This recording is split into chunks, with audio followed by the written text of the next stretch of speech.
Oh, by the way, sabi pala ni Vice President Sara Duterte, hindi ka raw niya kukunin kung siya presidente, hindi daw ikaw ang karapat-dapat na ombudsman, sir. Yeah, ano na yan, political view niya yan eh. Kasi siyempre, she needs her sound bites to stay afloat. At saka hindi naman ako mag-a-apply kung siya po nandiyan. Ay ma'am. Okay na po ma'am, nag-report po kayo 7.1 billion. No ma'am. Okay na po.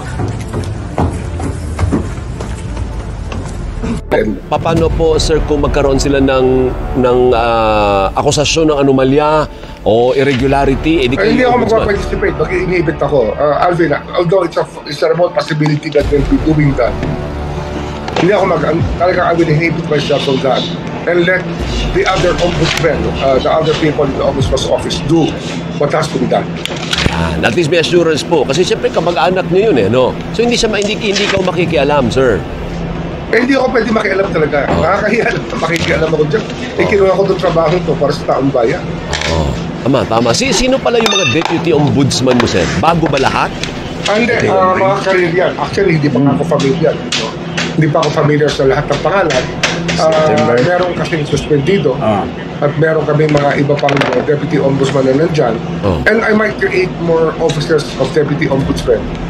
Kakausapin ko lang ang DBM about it. Para mabuo namin yung mga things na kinakailangan sa pag-research at pag-implement ng mga programa ng Office of the Ombudsman at sa mga kaso na kailangan pag-aralan at i-file para sa taong bayan. Pero kailangan din naman din kasi para mabilis ang disposition ng cases, ang investigation. So kailangan ng dagdag na tao, sir.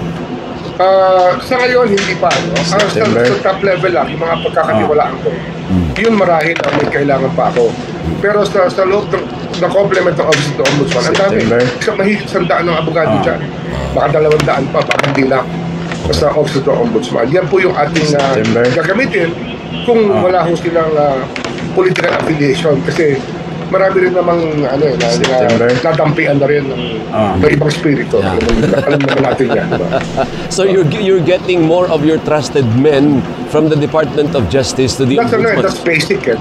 May mga tiga-DOJ na lumipat na nakasama ko. Sina Miko, di ba? Asik Miko. Meron pa rin gustong lumipat. Sino pa, sir? Sino pang kukunin nyo from the DOJ?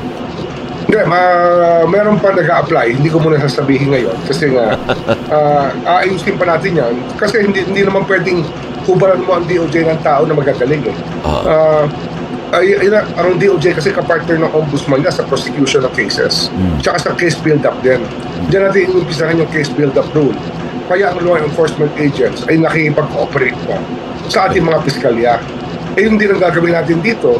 Case build-up talaga yan. Para nga sabi ko kanina, pag ipa-file mo yung kaso, dapat hinog na hinog at kaya mong ilatag ang ebidensya sa isang linggo ay malalatag ng ebidensya sa harap ng husgado. Oh, by the way, sabi pala ni Vice President Sara Duterte, hindi ka raw niya kukunin kung siya presidente, hindi daw ikaw ang karapat-dapat na ombudsman, sir. Kaya ano na yan, political view niya yan eh. Kasi siyempre, she needs her sound bites to stay afloat. At saka hindi naman ako mag-a-apply kung siya po nandiyan.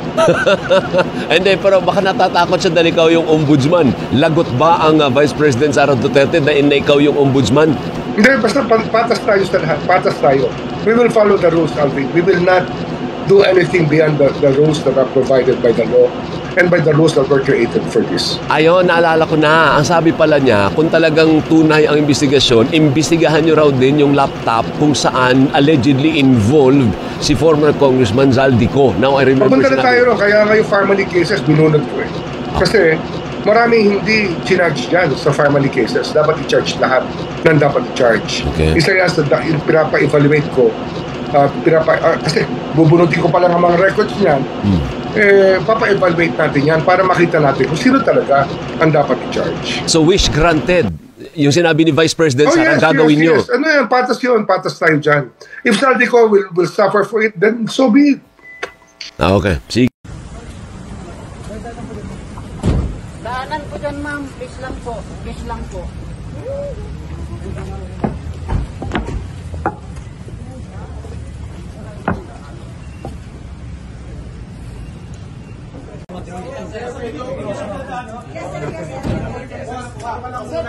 Sir, comment yung sa VIR sa ano?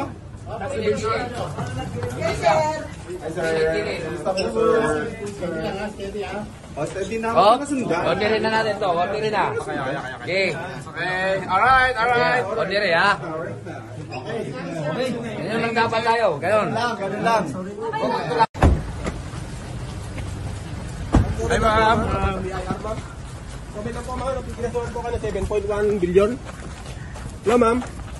Okay lang po.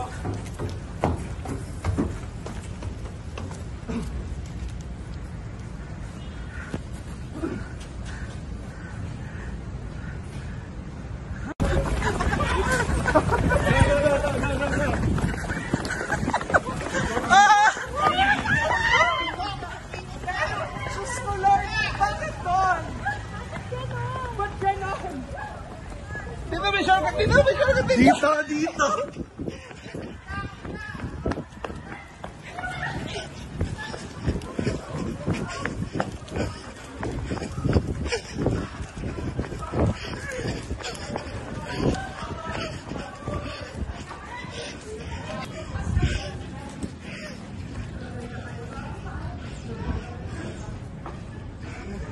Ano ba?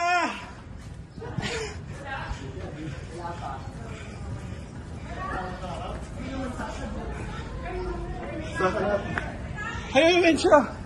Ayun.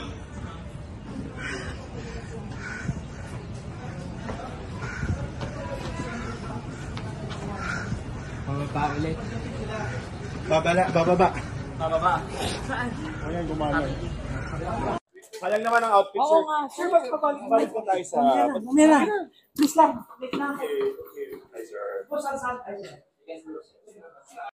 Attorney, please. Attorney, short statement lang, please. Kung ano lang nangyari sa hearing kanina, please. Attorney. No comment. Attorney, gano'n lang tinagal ng hearing? Kumusta po yung hearing? May press con kami. Bite namin kayo. Okay, kailan, sir? Bite namin kayo. Thank you, sir. Salamat po.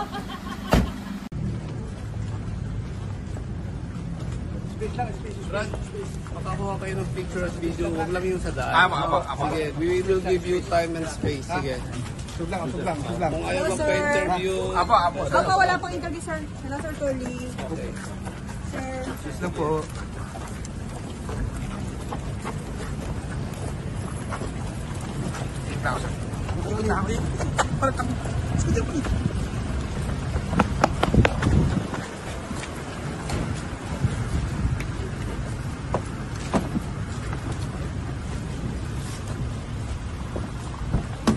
thank you po. Thank you. Thank you, sir. Tingnan po kayo.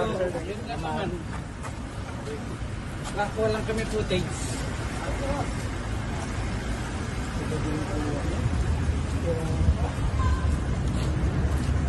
Tumingin ka pa doon.